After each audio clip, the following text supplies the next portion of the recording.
हमारे देश के प्रधानमंत्री को चौंका देना बहुत अच्छा लगता है।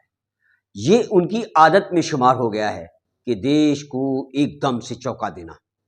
मुख्यमंत्री अगर बनाया जाता है तो प्रधानमंत्री जी एकदम नई एक पर्ची निकाल करके एक नया मुख्यमंत्री सामने पेश कर देते हैं, जिसकी लोग कभी कल्पना भी नहीं करते। और जो मुख्यमंत्री बनता है वो भी उसने भी कभी ख्वाबों में नहीं सोचा होगा कि हम मुख्यमंत्री बनेंगे। ऐसे कई उदाहरण हैं हमारे देश के प्रधानमंत्री के कि वो एकदम से पूरे देश को चौंका देते हैं। ऐसा ही एक करिश्मा और हमारे देश के प्रधानमंत्री ने कर दिया है। आप सोच रहे होंगे कि ऐसा कौन सा करिश्मा प्रधानमंत्री ने कर दिया है जिससे कि देश भौचक्का हो गया है, देश चौंक गया है। तो वो भौचक्का कर देने वाला और चमका देने वाला, शॉक कर देने वाला जो मैसेज है, जो हमारे प्रधानमंत्री ने हुक्म दिया है, आदेश दिया है, जो आदेश पारित हुआ है, वो है जातीय जनगणना की। कभी बीजेपी इस जातीय जनगणना का भारी भरकम विरोध कर रही थी। कांग्रेस के राहुल गांधी पिछले 2 साल से जातीय जनगणना को लेकर के संसद में चिल्ला चिल्ला करके दावे करते थे कि हम इस जातीय जनगणना को करा कर रहेंगे। लेकिन वो जातीय जनगणना का विरोध सरकार व बीजेपी शुरू से करती आई। हमारे प्रधानमंत्री ने तो यहां तक कह दिया था कि हमारे देश में 2 ही 3 जातियां हैं, जवान है, किसान है और युवा है। बस यही एक जातियां हैं, बाकी हमारे यहाँ कोई जाति नहीं है। लेकिन आज ये ऐलान करके कि जातीय जनगणना होगी, देश शॉक हो गया। अब तमाम तरह के कयास लगाए जा रहे हैं कि कहीं ये जातीय जनगणना का पपलू जो फेंका गया है, ये कहीं पहलगाम हमले के मुद्दे को भटका करके भटकाया गया है। ऐसे कई सूत्रों से लोगों से जब बात की तो उन्होंने भी यही कहा, विद्वानों से बात की तो उन्होंने भी यही कहा कि ये सब जो है, जो मोदी जी का ये जो प्रोपगंडा है जातीय जनगणना का, अभी तक तो जातीय जनगणना के विरोध में थे, लेकिन अचानक जातीय जनगणना करने से क्या चाल है, क्या इसमें भी कोई चाल है? वैसे तो गोदी मीडिया, चैप्टर मीडिया, चमची मीडिया चिल्ला चिल्ला कर कह रही थी कि अब बदला लिया जाएगा, बूंद बूंद को तरसा दिया जाएगा, दुश्मनों को जंग होगी। लेकिन वो सब कयास गोदी मीडिया के कयास ही रह गए और हमारे प्रधानमंत्री ने एक नया फार्मूला लोगों के सामने फेंक दिया, जिसको सुनकर, जिसको देखकर लोग चौंक गए, शॉक हो गए। अब देश में जातीय जनगणना होगी। अब पूछा जाएगा कि भैया तुम कौन सी जात के हो, तुम्हारी क्या जात है, अब पूछा जाएगा। अब जातीय जनगणना होगी, जबकि 2-3 साल से कांग्रेस के राहुल गांधी चिल्ला चिल्ला कर सदन में जातीय जनगणना की मांग करते रहे, लेकिन सरकार के कान पर जू नहीं रेंग रही थी और बीजेपी इसका विरोध कर रही थी कि जातीय जनगणना नहीं होगी।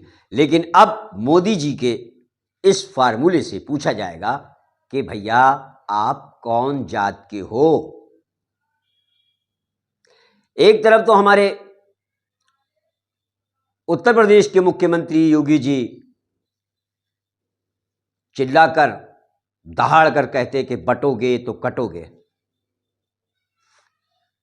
अब उनका भी वो डायलॉग जो है वो सीमित हो गया।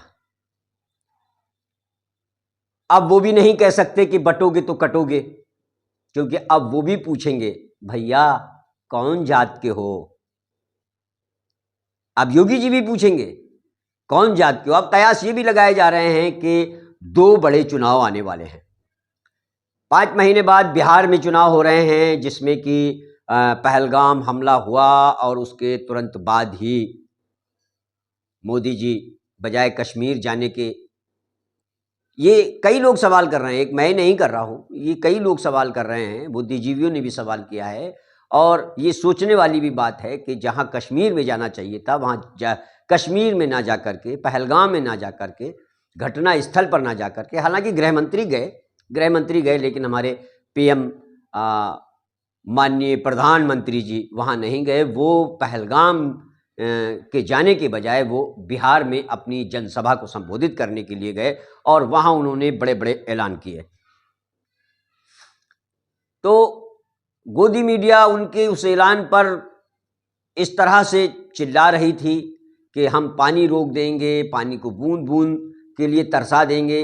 लेकिन जब बुद्धिजीवियों से चर्चा हुई इस विषय पे कि अगर हमारा देश पानी रोकता है सिंधु नदी का या व्यास नदी का, तो हमारे देश का क्या हाल होगा और कैसे ये संभव हो सकता है, तो लोगों ने बताया कि भैया पानी तो क्या, हम कुछ भी नहीं कर सकते, हम पानी तो रोक ही नहीं सकते और पानी को रोकने के लिए हमें बहुत बड़ा बजट चाहिए होगा और उसके हिसाब से जो हम बांध जो बनाएंगे, अभी हम अगर कोई किसी बांध को ही बनाते हैं, किसी नए बांध का निर्माण करते हैं तो हमें 4 से 6 साल, 7 साल, 8 साल लग जाते हैं।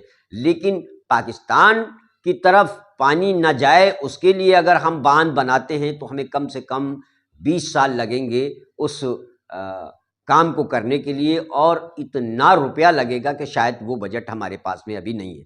इसलिए हम पाकिस्तान को बूंद बूंद के लिए तो तरसा नहीं सकते। ये बुद्धिजीवियों का जो विश्लेषक हैं उन लोगों का ये कहना था। तो अब उसके बाद जंग का मामला गोदी मीडिया उठा रही थी, ये देखो अब जंग होने वाली है, अब जंग होने वाली है।